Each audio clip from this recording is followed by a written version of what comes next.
Bonjour Hélène, Bonjour Lorraine. on est aujourd'hui dans le village où vous tenez une boutique de vente de pâtisseries, de gâteaux. Alors Dites-moi. plus exactement, c'est une biscuiterie artisanale en fin de compte. Donc je produis des gâteaux secs et des gâteaux dits de voyage que je vends. Voilà. D'accord, Je suis plus une artisane qu'une commerçante. d'accord. Vous avez cette boutique depuis combien de temps? Depuis à peine un an.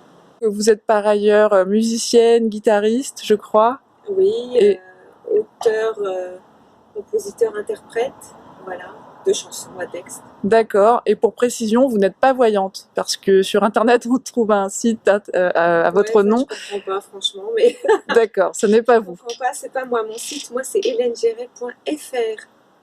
Et le site de voyance, c'est .com. Mais je ne sais pas qui a le même nom que moi en France, avec la même écriture. D'accord. Je suis. En tant que artisane dans un village de Bretagne, vous avez décidé, un peu comme une Astérix s'érigerait contre l'Empire romain, de vous rebeller contre l'État français, pour des raisons que je voulais creuser un peu et que je voulais que vous racontiez aux gens, parce que je crois que c'est pas une démarche que personnelle.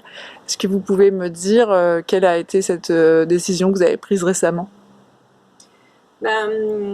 En fait, donc depuis que le pass sanitaire a été instauré en France, donc depuis août 2021, je rumine, je subis, je courbe les chines, comme beaucoup de gens, hein, depuis le début de cette crise. Le pass sanitaire, pour moi, est quelque chose, donc est une loi complètement liberticide et qui n'est pas justifiée sanitairement. Voilà. Et donc qui n'est que liberticide. Notre liberté de mobilité, c'est une liberté, c'est un droit constitutionnel. On ne peut pas nous enlever ça, en fait. Vous vous en référez à la Constitution française, en À la fait? Constitution française, bien sûr. Il y a plein de lois, de toute façon, qui ont été violées depuis ce pass sanitaire, hein. Et donc, je me suis dit, ça va passer. Il suffit de courber les chines parce que tout a une fin. Et salut. Pardon. Bon, bah, il y a une bonne ambiance ici. Vous avez des fans? Ouais, oh, bah ça c'est des amis, mais je suis étonnée de les voir là. C'est une coïncidence incroyable. Est-ce que les gens autour de vous savent votre démarche et est-ce que vous êtes soutenu dans le village? Est-ce que vous êtes une exception? Alors après la médiatisation, j'ai eu extrêmement beaucoup d'appels de gens que je connais pas, de toute la France, mais même hors de France, hein, Autriche, Allemagne, Espagne, Angleterre, Belgique, les Français en général, hein, D'accord. les Français, et donc de soutien, de ah oui on pense comme vous, on est derrière vous. Heureusement qu'il y en a qui sont lucides et qui disent cette dame c'est pas de soutien qu'elle a besoin, c'est que chacun lui emboîte le pas, parce que c'est tout à fait ça en fait, hein. Moi la démarche que j'ai faite en tant que citoyenne libre et éclairée, je suis petite, mais je ne vaux pas rien. Donc oui, je pense que si tout le monde, tous ceux qui pensent que ce passe est liberticide, totalement, qu'il nous prive de nos droits constitutionnels, et que c'est une façon, en fin de compte, de nous faire aller vers une société du tout contrôle et du crédit social à la chinoise, avec les bons et les mauvais citoyens, puisque ça y est, M. Macron a déjà trié, hein, un petit peu, il a commencé à faire les clans, hein. Et donc vous vous êtes sentie insultée en tant que citoyenne et vous avez décidé, puisque vous n'étiez qu'une demi-citoyenne, de ne plus payer tous vos impôts. Oui, c'est même pas que je me sente insultée. La Constitution, la liberté de mobilité est un droit, point. C'est même pas le problème du vaccin ou du pas vaccin, hein, ça. Ce vaccin, qui le veut, c'est un autre problème, le vaccin. Mais là, le pass vaccinal, si le pass sanitaire avait fonctionné, il n'y aurait pas eu tous ces cas avec Omicron en novembre, décembre, encore là maintenant. Bon, après, ce sont que des cas, hein, c'est pas des morts ni des entrées en réanimation, puisque quand les médias nous disent qu'il y a 400 000 cas en nous alarmant, ben, s'ils disaient, ils avaient l'honnêteté de dire tous les chiffres, ils diraient aussi qu'il y a à peu près que 260 personnes qui entrent en soins critiques tous les jours, et 260 personnes, et quel que soit le nombre de cas positifs par jour, hein, 260 personnes sur une population de 60 millions, de 67 millions d'habitants, c'est quand même très peu. Donc Oui, c'est une une bataille de chiffres et de langage. Les gens se renvoient des chiffres, des étiquettes, complotistes, Oui. 400 000, 50 000. Donc vous avez décidé que votre bataille, c'est les impôts. Pourquoi vous avez décidé de cibler? Ma bataille, c'était...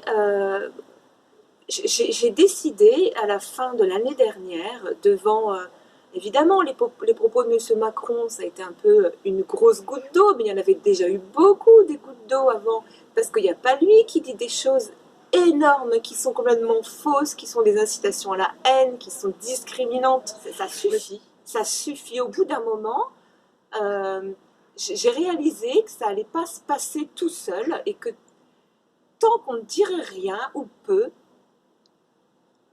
ils allaient prendre.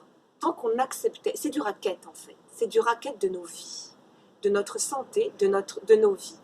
Ce qui m'a beaucoup décidé aussi, c'est tout ce qui s'est passé dans les écoles à la rentrée, là en janvier, et même peut-être sûrement un petit peu avant, en décembre. Moi, j'ai plus d'enfants petits à l'école, donc je suis moins baignée dedans et je ne sais pas forcément au jour le jour ce qui s'y passe. Vous avez des enfants? J'ai 4 enfants, mais ils sont tous grands. Ils ont entre quel âge et Entre quel âge? 25 et 31. D'accord.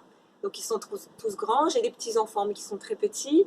En tout cas, vous savez ce que c'est que de devoir vacciner des enfants. Si vous en avez eu 4, vous les avez vaccinés. Vous n'êtes pas une anti-vax. Non, et puis c'est quoi ces mots? Exactement. Il faut mettre des étiquettes là, sans arrêt, mais ça n'a rien à voir. Non, mais du coup, ça permet effectivement de montrer que ça ne veut rien dire, puisque vous avez 4 enfants qui sont vaccinés. Par contre, adultes vous savez ce qu'a fait M. Macron dès qu'il est arrivé au pouvoir quand même? Il y avait 3 vaccins obligatoires pour les nourrissons jusqu'en 2017. Et en juillet 2017, la première chose qu'il a fait, c'est qu'il a rendu obligatoire 11 vaccins pour les nourrissons. De 3, on est passé à 11. Donc vous vous rendez compte, 8 de plus. Franchement, on me dirait qu'il a des actions chez Pfizer, ça ne m'étonnerait pas.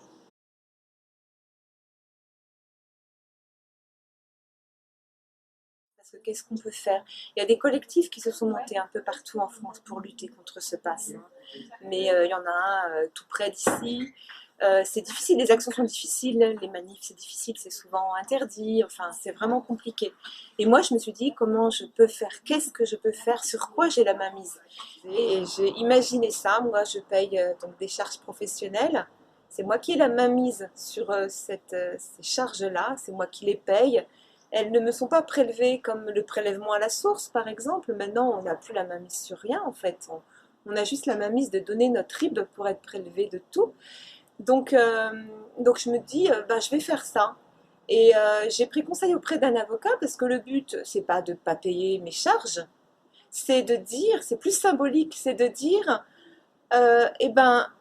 oui, je ne suis plus citoyenne puisque je ne peux plus, je suis empêchée, notamment dans ma mobilité, je n'ai plus les mêmes droits qu'avant et malgré la Constitution. Donc, je vois pourquoi je verserai dans le pot commun, tant que je ne suis pas citoyenne libre. Moi, ce que je voulais d'abord, c'était donc mettre ces sommes sur comme un compte séquestre. Hein. Et il m'a dit, c'est pas possible de faire ça pour l'URSSAF, puisque ne pas payer des impôts ou des charges, c'est illégal. Hein. Donc, par contre, il m'a dit, vous pouvez demander un sursis de paiement et vous expliquer pourquoi à l'URSSAF. Donc, l'URSSAF va à 6 mois pour vous donner une réponse. Elle sera négative, bien sûr.